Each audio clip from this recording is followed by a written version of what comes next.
Governor Stevenson, Senator Johnson, Mr. Butler, Senator Symington, Senator Humphrey, Speaker Rayburn, fellow Democrats, I want to express my thanks to Governor Stevenson for his generous and heartwarming introduction.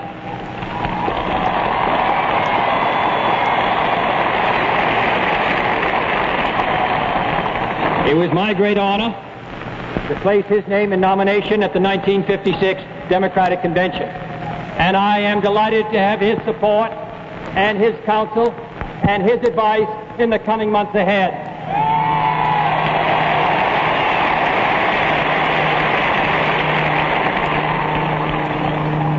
Let me say first that I accept the nomination of the Democratic Party.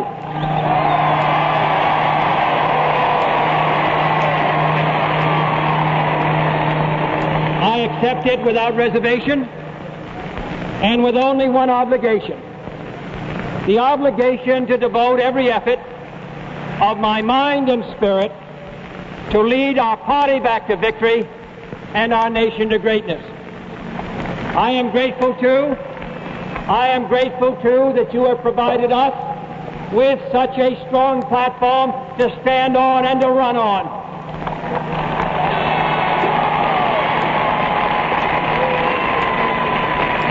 Pledges which are made so eloquently are made to be kept. The rights of man, the civil and economic rights essential to the human dignity of all men, are indeed our goal and are indeed our first principle. This is a platform on which I can run with enthusiasm and with conviction.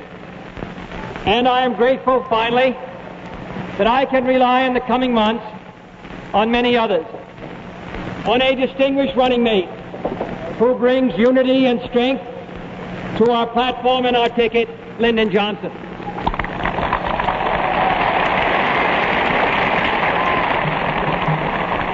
On one of the most articulate spokesmen of modern times, Adlai Stevenson.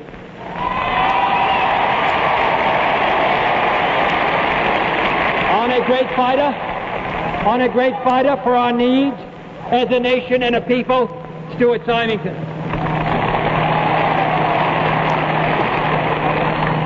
On my traveling companion in Wisconsin and West Virginia, Senator Hubert Humphrey.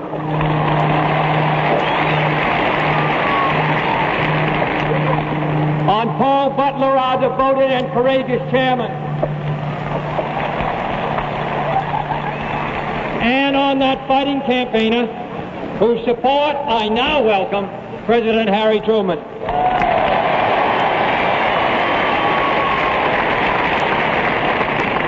I feel a lot safer with all of them on my side. And I'm proud of the contrast with our Republican competitors. For their ranks are so thin that not one challenger has dared to put his head up in the last 12 months.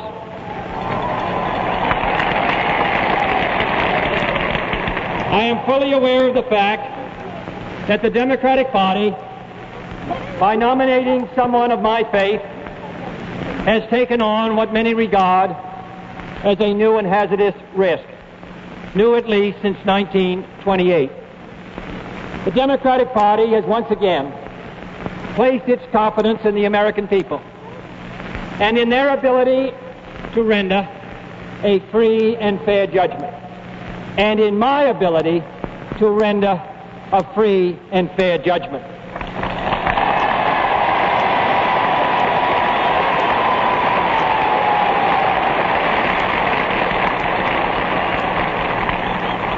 To uphold the Constitution and my oath of office, to reject any kind of religious pressure or obligation that might directly or indirectly interfere with my conduct of the presidency in the national interest.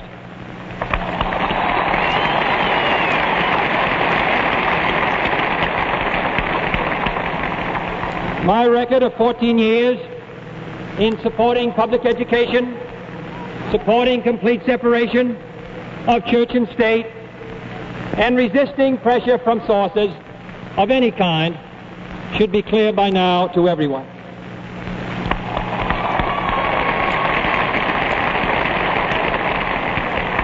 I hope that no American, considering the really critical issues facing this country, will waste his franchise and throw away his vote by voting either for me or against me because of my religious affiliation. It is not relevant.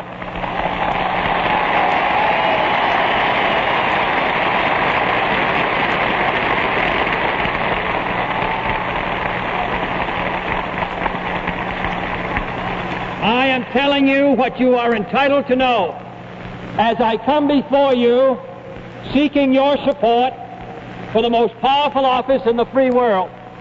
I am saying to you that my decisions on every public policy will be my own as an American, as a Democrat, and as a free man.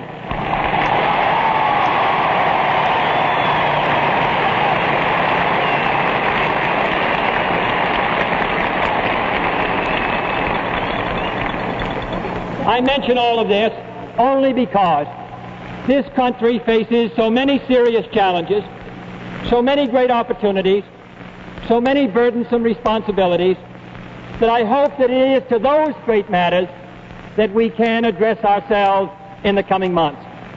And if this statement of mine makes it easier to concentrate on our nation's problems, then I'm glad that I have made it.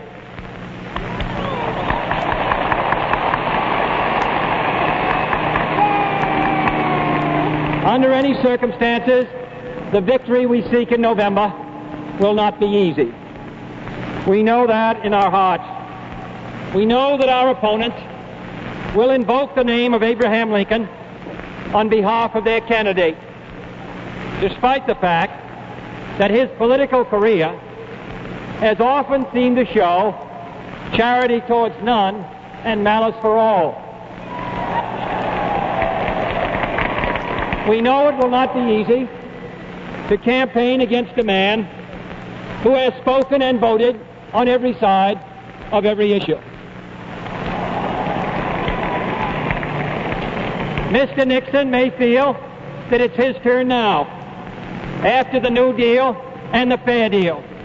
But before he deals, someone's going to cut the cards.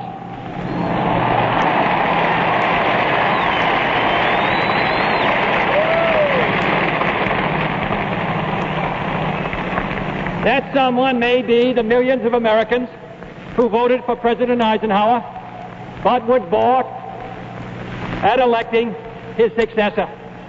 For just as historians tell us that Richard I was not fit to fill the shoes of the bold Henry II, and that Richard Cromwell was not fit to wear the mantle of his uncle, they might add in future years that Richard Nixon did not measure up to the footsteps of Dwight D. Eisenhower.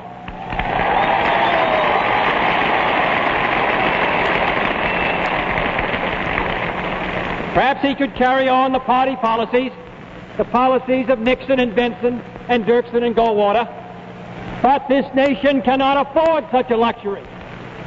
Perhaps we could afford a Coolidge following Harding, and perhaps we could afford a Pierce following Fillmore. But after Buchanan, this nation needed Lincoln. After Taft, we needed Wilson. And after Hoover, we needed Franklin Roosevelt.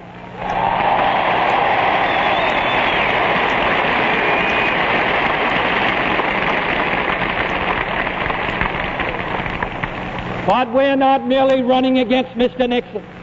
Our task is not merely one of itemizing Republican failures, nor is that wholly necessary. For the families forced from the farm do not need us to tell them of their plight. The unemployed miners and textile workers know that the decision is before them in November.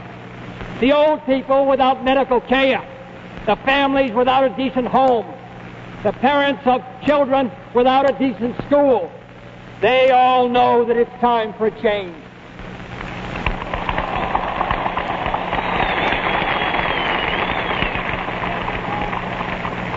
We are not here to curse the darkness. We are here to light a candle.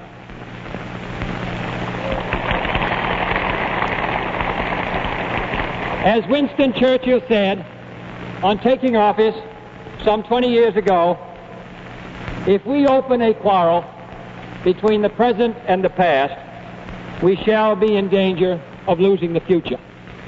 Today, our concern must be with that future. For the world is changing, the old era is ending, the old ways will not do. Abroad, the balance of power is shifting. New and more terrible weapons are coming into use. 1/3 of the world may be free, but 1/3 is the victim of a cruel repression, and the other third is rocked by poverty and hunger and disease. Communist influence has penetrated into Asia. It stands in the Middle East and now festers some 90 miles off the coast of Florida. Friends have slipped into neutrality, and neutrals have slipped into hostility. As our keynoter reminded us, the president who began his career by going to Korea ends it by staying away from Japan.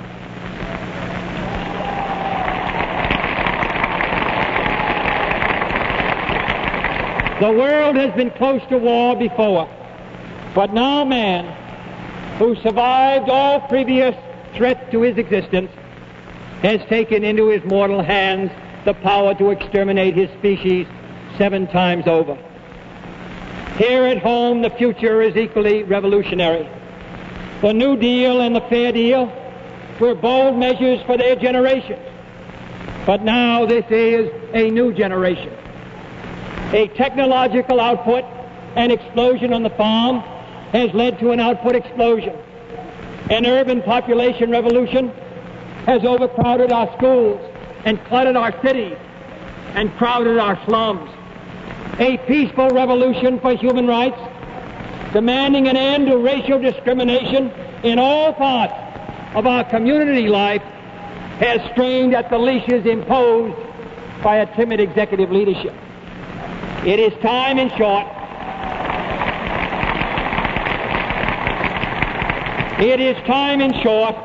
for a new generation of leadership. All over the world, particularly in the newer nations, young men are coming to power. Men who are not bound by the traditions of the past. Men who are not blinded by the old fears and hate and rivalries. Young men who can cast off the old slogans and the old delusions. The Republican nominee, of course, is a young man, but his approach is as old as McKinley.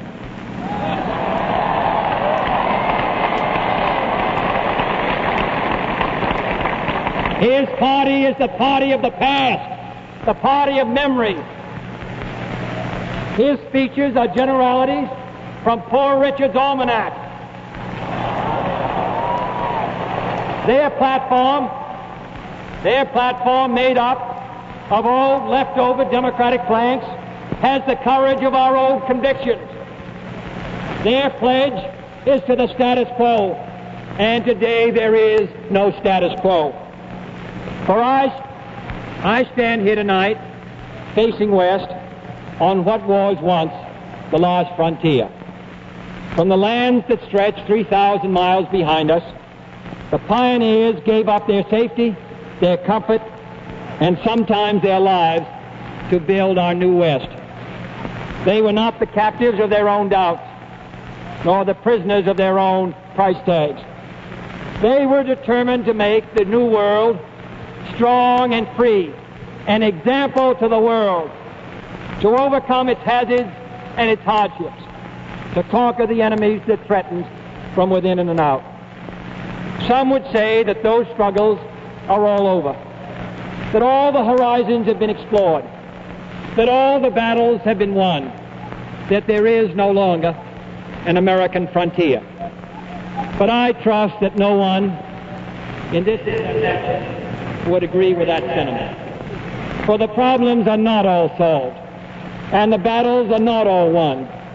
And we stand today on the edge of a new frontier, the frontier of the 1960s, the frontier of unknown opportunities and perils, the frontier of unfilled hopes and unfilled threats. Woodrow Wilson's New Freedom promised our nation a new political and economic framework. Franklin Roosevelt's New Deal promised security and succor to those in need. But the new frontier of which I speak is not a set of promises. It is a set of challenges. It sums up not what I intend to offer to the American people, but what I intend to ask of them. It appeals to their pride.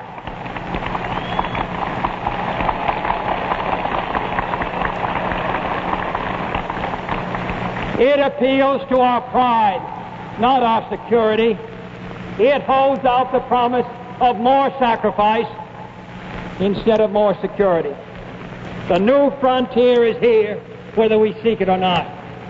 Beyond that frontier are uncharted areas of science and space, unsolved problems of peace and war, unconquered province of ignorance and prejudice, unanswered questions of poverty and surplus. It would be easier to shrink from that new frontier, to look to the safe mediocrity of the past, to be lulled by good intentions and high rhetoric, and those who prefer that course should not vote for me or the Democratic Party.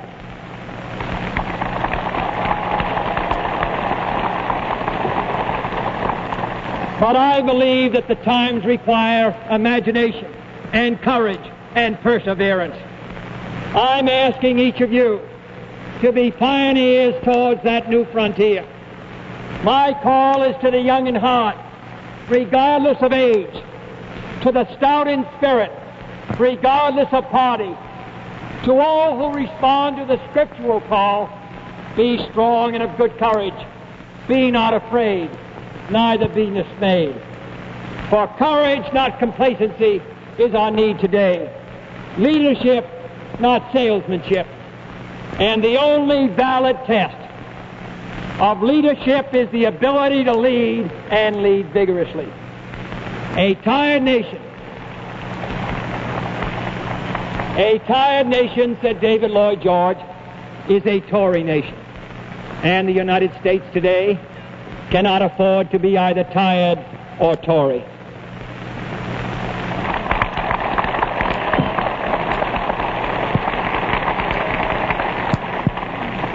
There may be those who wish to hear more promises to this group or that, more harsh rhetoric about the men in the Kremlin as a substitute for policy, more assurances of a golden future where taxes are always low and the subsidies are always high.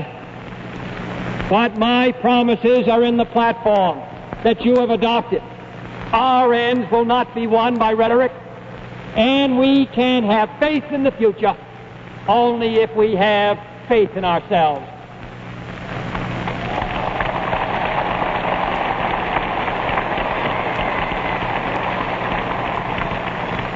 For the harsh facts of the matter are that we stand at this frontier at a turning point of history. We must prove all over again to a watching world, as we sit on a most conspicuous stage, whether this nation, conceived as it is, with its freedom of choice, its breadth of opportunity, its range of alternatives, can compete with the single-minded advance of the communist system. Can a nation organized and governed such as ours endure? That is the real question. Have we the nerve and the will?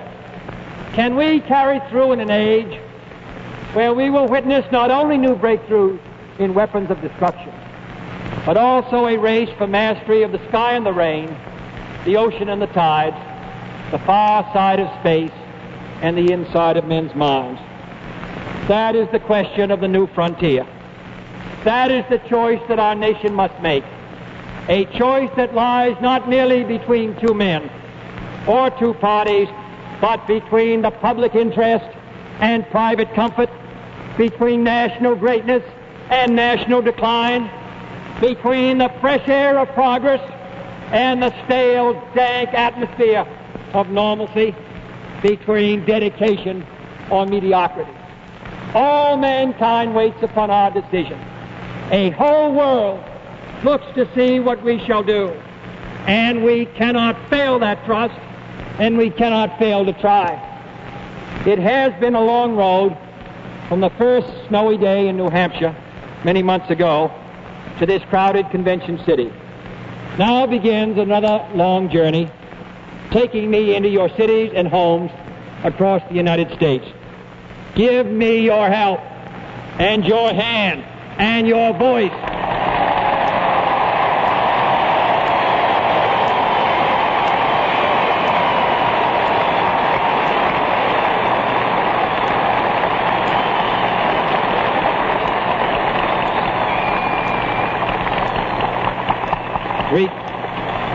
Recall with me the words of Isaiah, that they that wait upon the Lord shall renew their strength. They shall mount up with wings as eagles. They shall run and not be weary. As we face the coming great challenge, we too shall wait upon the Lord and ask that He renew our strength. Then shall we be equal to the test. Then we shall not be weary. Then we shall prevail.